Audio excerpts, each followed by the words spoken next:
So my music journey started very little. With 5, I already started to sing.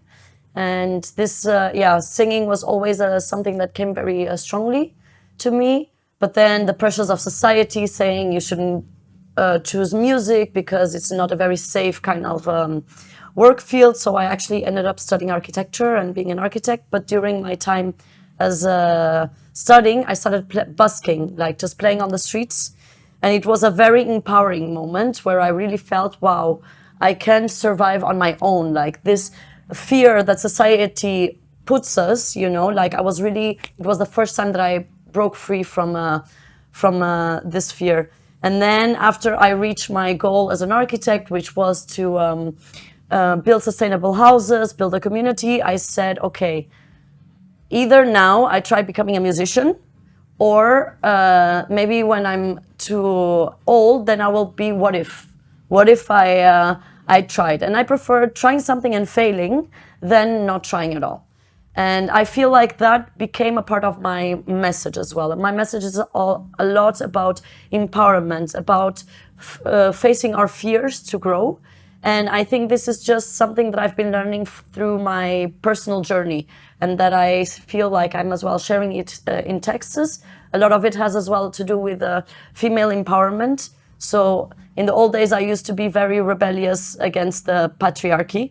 Today, I'm not as much rebellious. I just feel like instead of fighting against, I just feel like I really want to empower women to understand that they are as well strong, because for too long in our society, in the global vision, we have been taming the human nature and as well the woman nature. And you see that in nature, you know, we try to domesticate all the animals, we try to domesticate this wildness, and this wildness is as well a part of the womanhood, you know.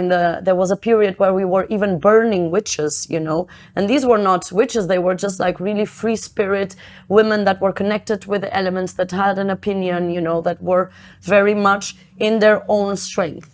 And so today, what I feel as well, it's that we tend to say, okay, these are masculine qualities and these are feminine qualities, and we normally attach strength to masculinity and kind of softness to femininity. But I like to see it more as yin and yang energy, and we both carry that inside of us. So as a woman, you can as well have a lot of fire, have a lot of that yang energy, you know, and this I feel is something that comes very natural to me, and is something that I feel like it's the message that I'm spreading across, is really for us to be empowered individual, empowered people, so then we can as well strengthen the community, because the community is the most important thing. And look what is happening here at the Healing Festival is really much more than just a festival, is a place for us to inspire each other, for us to really as well support each other on our journeys. And for me, I used to have a reggae band, but at one point I felt like the music that I was created was a little bit empty. It was just about party, fun, and don't get me wrong, I love a good party and to dance and to celebrate, but the connection with spirit was kind of lacking. So then I went on this musical spiritual quest to South America to record an EP, which is more music medicine. And through that, I relearned my love for reggae, but with a spiritual context. So really being a vessel for the divine to speak through. And so I'm actually still in this period where I'm trying to understand, how do I perform now that I don't have a band? You know, it's like going back to my source. And here at the Healing Festival, it was so amazing because I had an open stage, the main stage, to really try out new things with the drum, try out me with the guitar, which is back to the source where I came from, and the new setting which is with electronics. And I feel like this is one of the most beautiful things that happen in this type of festival, is really the sharing, the openness for people, the thing that we don't need to be perfect. Perfection is it's a concept that we have, that we strive to, that doesn't allow us to be in the moment, you know? Yeah. Now, why do you think that it's so important that people want everything perfect, and when they try, they fail, they give up? I feel because we create so many expectations, we create so many visions of what we perceive something can be. And then when those expectations are not met, there is a lot of shame, a lot of guilt, because all these tools like guilt, shame, are tools that actually, I say again, society has given us to take away our power. You know, if you would try something and you feel shameful, and then people are like, you should feel shameful, you're not going to try again, and you're not going to arrive at your power. And for you to arrive at your power, you need to fail once, twice, three. You need to feel the shame. You need to feel the guilt, because it makes you feel, wow, I want to be better. So instead of seeing this shame and this guilt as something negative, it's something positive. It's something there that is saying, wow, I have more in me. I can do more. So this should be a fuel for you to go, okay, I failed. I'm going to go again and do it better, you know? Yeah, yeah. Because sometimes I feel that failing is also part of a journey. It is. And you also were saying that on the stage, Yes. that you're doing this for the first time. Yes. Not so many people like I've seen like performing could be really honest with themselves and say, hey guys, I don't know what will come up. Yeah. This is the first time. Be with me. I'm here with you. Let's just enjoy it as much as we can. So Yes. Can you like refer to that? Like what drives you to be, you know, so let's say honest with everybody, that you're, you know, building up maybe this kind of vibe that you can try, it's okay. If you fail, it's okay. Yeah, I feel because I've been, you know, part of my journey was that I was always told that I cannot do certain things, that I cannot look a certain way. I come from a very conservative family, and I mean, I love colors. I was always very irreverent, and a lot of this was kind of like said, no, you cannot be like this, shameful. I was brought up in a place of shame and guilt, and I saw how like how bad that was actually for my well-being. That at one point I say, okay, either I go down on this path and then I'm done, or I go to the other side, you know, and I take really these things as like, no, it's okay, you know. And like there was even at one point where there was a festival, it was a smaller gathering, and I do have a lot of energy, and I know that it's as well a part of my process to tame that energy, not to castrate it, but just to like know when it's appropriate. But then the organizer said, oh, you are too much, like your role as an artist ends when you go outside of the stage. And again, the first time I felt shame, guilt, but then I remember the words as well of many artists that I love that say, a lot of people are going to try to take away your light. And this is what happens, even unconsciously, you know, even people that we love. For example, you won't sing well and then they will laugh. Although, why? Maybe you're not even singing bad, you're just not singing to the expectations that they have. So then what I said is like, I saw that as an opportunity to say, you know what, thank you so much, but I don't accept. I am who I am. This is my medicine. This is how I am. And maybe we are not a fit, and that is super okay. And there are 1,000 artists in the world, and there are 1,000 of festivals.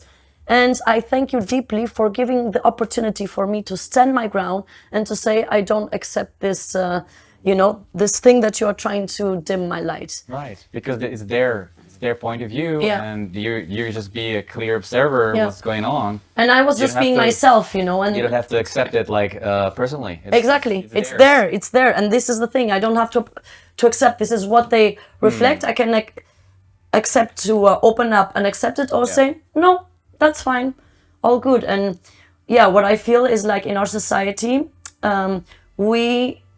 the whole fabric of society has made actually human beings not being responsible and not being capable.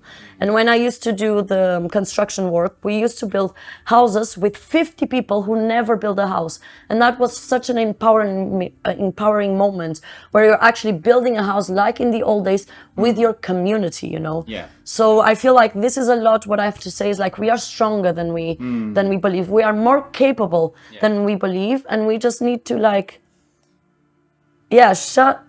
not listen to these voices of shame and guilt and like a failure, and accepting them, you know. It's like I see as well in the spiritual world like the light and the dark, and we always tend to like look at the light, but we have as well to embrace the dark with love, you know. And when we embrace the dark with love, the darkness transmutes into love, you know.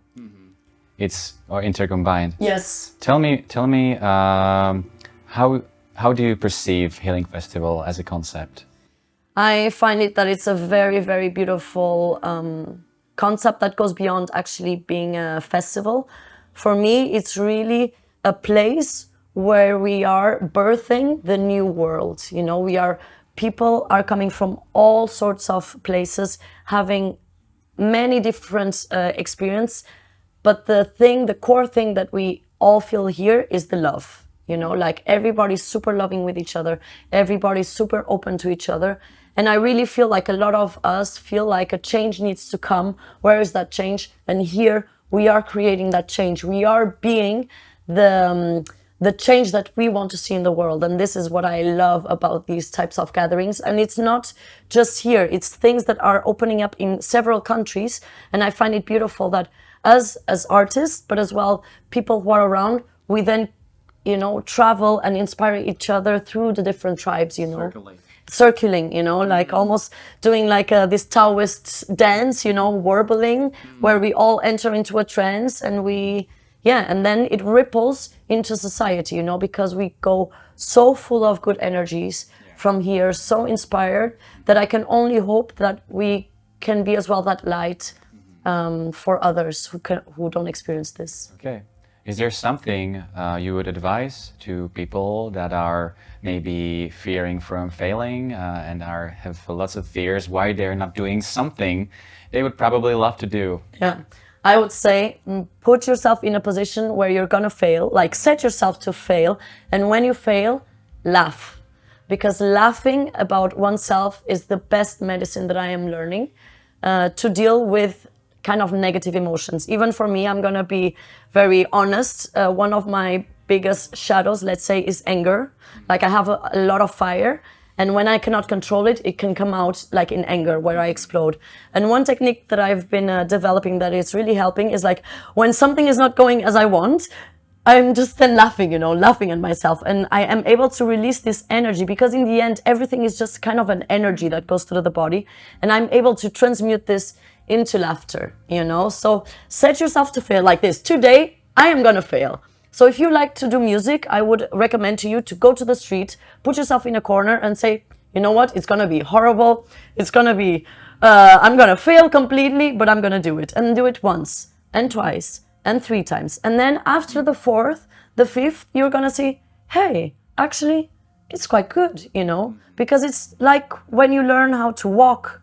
I mean, have you ever seen a child that stands up and starts walking? No, they stand up, they fall, stand up, fall. They don't feel shame. Why? Because they are not yet in this box that we were grown to. Okay. So this is Sari Seramor. Yes. You will find her on Spotify or other channels? Yeah, everywhere. YouTube. Maybe coming festivals. Yes. Hopefully to see you again on Healing Festival Yeah, 2024. To come and back. It was a real pleasure to have a nice conversation with you. Yeah, thank you so much. And I want to thank you, Peter, and all the camera crew, because you guys are really the backbone to make this message really spread across it. And it's very important as well, the work that you are doing. You're not on stage, but you are, I would say, the most important piece as well, because you are gluing everything together. So it's really beautiful. Glue sounds really nice. Yeah. But yeah, I would also like to thank you to all the people that are involved in Healing Festival, Yes. all the volunteers, all the people that are putting Give the thanks. energy. And so they allow all the musicians, all the people that have something to say to come here and having interview with us. And it's been a wonderful journey so far. So yeah. And one more thing, you can do it. Yeah, you can do it. You can do it. We can do it. We can do it. Cool. Thank you so much. Thank you.